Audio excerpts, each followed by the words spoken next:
Alrighty, so pulled off the half doors because it's starting to get really cold here. So no more fun Jeep stuff anymore for what seems like way too long. But yeah, so we got the full doors in now, which they look really nice.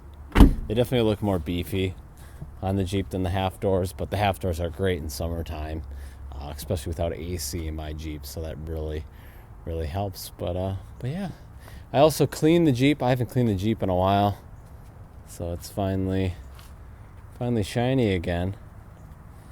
But I was just checking on my fenders, because I did paint them myself, so I was just kind of looking them over. I cleaned them up really good, just kind of looking over any rust spots. There were a couple spots that I just had to touch up, so I touched those up.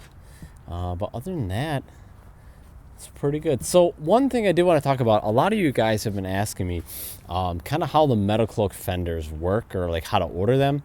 So basically, this fender right here is the Metalcloak overlined fender. So this is the actual fender itself. It's that inner fender, this piece here. And then so you order that, and then when you're done with that, then you order the flare, and they have a wide variety of different flares. I optioned for I think it's like 1.5, or I forget the dimension, but it's just this small tube that just bolts right up to the fender. So that's technically my flare. Now I believe they have like some different lengths, I think 4, 6, and 8-inch flares. So depending on how far you want the tire coverage to be.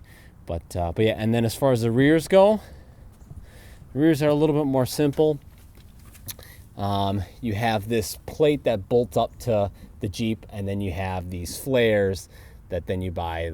They have the rub rail just like the front, but I opted for a 4-inch in the back. So there's 4, 6, and then 8 again. But and then I opted for the mod cut, which I don't know if you guys can really see here. So as you can see, this is the actual body of my Jeep. So if I need more clearance, I can cut away at the Jeep there. So that's kind of the idea for that. So, but yeah, so those are that's kind of how the Metalcloaks work.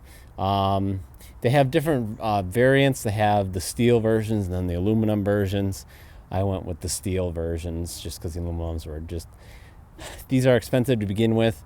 And then the aluminum was just a little bit too pricey. I kind of wish I would have gone with the aluminum. Obviously, the steel's stronger, but the aluminum's a little bit lighter, and it probably would have, resisted a little bit of corrosion, like as far as rust goes. But yeah, I'm definitely happy with what I have. Like I said, I'd probably go with the aluminum versions if I would do it all over again. But the steel's nice and strong, so that is definitely an upside to that. I also wanted to do a new series. I think this would be kind of cool. Kind of do like I've done it before, where I've done like a subscriber showcase where you can kind of show off your car. One of my buddy Mason, he did a video on his Cobra, which is kind of cool. But so I was thinking that if you guys just wanted to do kind of any type of video that you want, a ride along video, or walk around kind of talking about your Jeep, all that kind of stuff, and then we'll throw it up on my channel, and then I'll leave all your social media links or whatever you want in that video description. But I think it'd kind of be cool to just kind of show everyone kind of what all the other subscribers are driving and their mods to their Jeeps and cars as well. Kind of doesn't really matter, but I thought that would be kind of a cool idea. So if you guys want to do that, you can just shoot me an email, info.KyleSVT@gmail.com. and just upload the video to Google Drive, and then send me the Google Drive link. And I think that's probably the best way to do it. But let me know what you guys think. I think that'd be kind of cool to kind of show off some of the subscribers' Jeeps. I think that'd be kind of neat. So yeah, so I still have to work on Project 4Banger.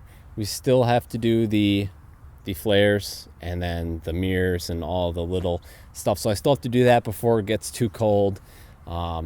It's getting really cold really fast, so any kind of painting is going to be out of the window soon. So I got to get going on that. Yeah. Anyway, guys, I hope you guys enjoyed this video. If you did, please give the video a thumbs up. Definitely consider subscribing. That helps me out a lot, guys. and I will see you guys in the next video.